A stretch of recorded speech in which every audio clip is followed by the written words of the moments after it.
تو خدمت کی، توبہ کرو، کیونکہ آسمان کی بادشاہی نزدیک ہے۔ وہ لوگوں کو توبہ کی طرف لا رہے تھے، وہ لوگوں کو ان سب زندگیوں سے نکلنے کے لیے منع بھی کر رہے تھے، اور کہا کہ تم ایک ایسی قوم ہو جو خدا نے آج مجھے تمہارے پاس بھیجا ہے، اس لیے کہ وہ بادشاہی جو بنائے آدم سے تمہارے لیے خدا نے تیار کی ہوئی ہے، آج میں تمہیں اس میں شامل کرنے کے لیے ایک بات کہتا ہوں، آسمان کی بادشاہی نزدیک ہے۔ توبہ کرو، کیونکہ خدا کی آسمان کی بادشاہی آپ کے نزدیک آ گئی ہے۔ یسوع مسیح خود بادشاہی کی صورت میں بادشاہوں کے بادشاہ خود زمین پر اپنی قوم کو، شاہی کائنوں کو، جو آج ہم اس کے بیٹے اور بیٹیاں ہیں، انہیں لینے کے لیے خود آئے۔ کہا کہ تم خاص قوم ہو۔ آج میں یہ کہہ رہا ہوں کہ ہم خاص ہیں اس وقت جب ہم اس کے لہو کو پہچانتے ہیں۔ ہم جب کہتے ہیں کہ بھائی صاحب میں بپتسمہ لینا چاہتا ہوں، جو بپتسمہ لیتا ہے تو وہ کس میں شامل ہو جاتا ہے؟ بیٹا کس میں شامل ہوتا ہے؟ سیکھے چنے ہوئے لوگوں میں، شاہی کائنوں کا فرقہ بننے کے لیے ہم ایک قدم کا سٹیپ اٹھاتے ہیں، بپتسمہ لیتے ہیں، اپنے گناہوں کا اقرار کرتے ہیں، اور ہم اپنی پرانی انسانیت کو ختم کرتے ہیں تاکہ ہم اس خاص قوم کا حصہ بن جائیں۔ لیکن نہیں، ہمیں اپنی پہچان بھول جاتے ہیں، ہم اپنی پہچان بھول جاتے ہیں، ہم اپنے اس خاص حصے کو بھول جاتے ہیں۔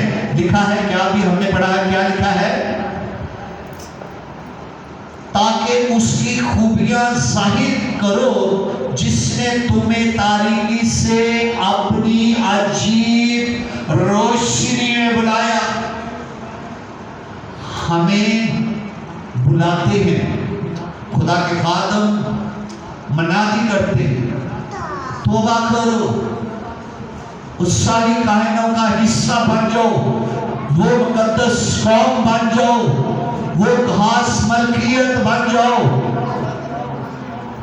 اور وہ ہمیں تاریکی سے نکالتے ہیں، بپتسمہ دیتے ہیں، خدا کی باتیں سکھاتے ہیں، تاکہ ہم اپنی زندگی کو تبدیل کریں، ہم اپنے رویے کو تبدیل کریں، ہم اپنی سوچ کو تبدیل کریں۔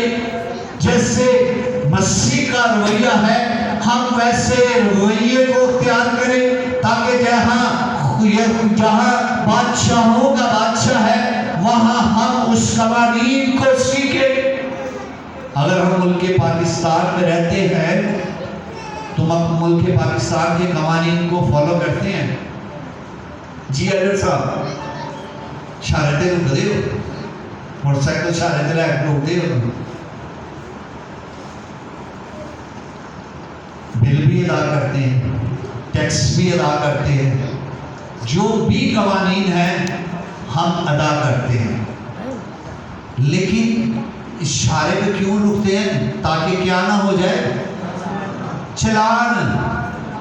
ایکسیڈنٹ تو وہ بھی رکتے ہیں پہچان کے، تاکہ ہم ایکسیڈنٹ سے بچیں، چلان نہ ہو جائے۔ لیکن ہم جو مسیح قوم ہے، جو چنے ہوئے اس کی ملکیت ہے، ہم اس قوانین میں نہیں ٹھہرتے، رد کرتے ہیں، چھوڑتے ہیں، اور چل معافی مانگ لیں گے، اور زمین پر جب تک ہے ہم عیش و عشرت کریں، وہاں جائیں گے تو دیکھا جائے گا۔ نکل جاؤ، کوئی بھی نہیں دیکھ رہا، لیکن آسمان کا خدا جو دیکھ رہا ہے وہ دلوں اور گردوں کو جانچنے والا خدا ہے۔ آج سے تقریباً 3 سال پہلے ایک چلان شروع ہوا تھا جو کیمرے تصویر کھینچتے تھے، گھر پر چلان آ جاتا تھا۔ خدا کا بھی ایسا قوانین ہے، جو اس کی آنکھیں زمین پر گردش کرتی ہے۔ وہ دیکھ رہا ہوتا ہے کہ میری قوم جو شاہی کاہنوں کا فرقہ ہے، جو چنی ہوئی قوم ہے، میری ملکیت ہے، کیا میرے قوانین پر بھی عمل کرتی ہے؟ کیا اس سے بھی وہ فالو کر رہی ہے کہ نہیں کر رہی؟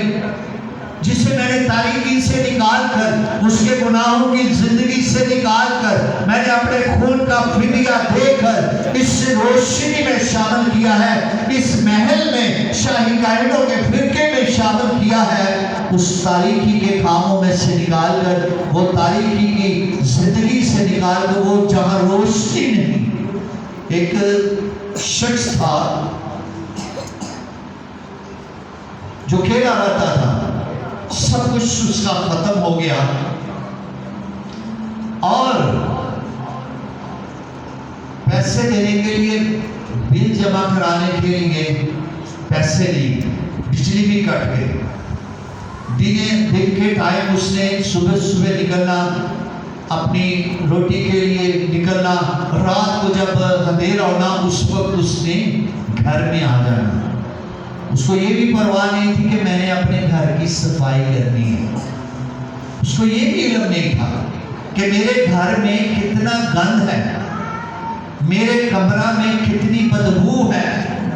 صرف رات کے عالم میں آنا، تاریکی میں، تاکہ میں ان کو دیکھ نہ سکوں۔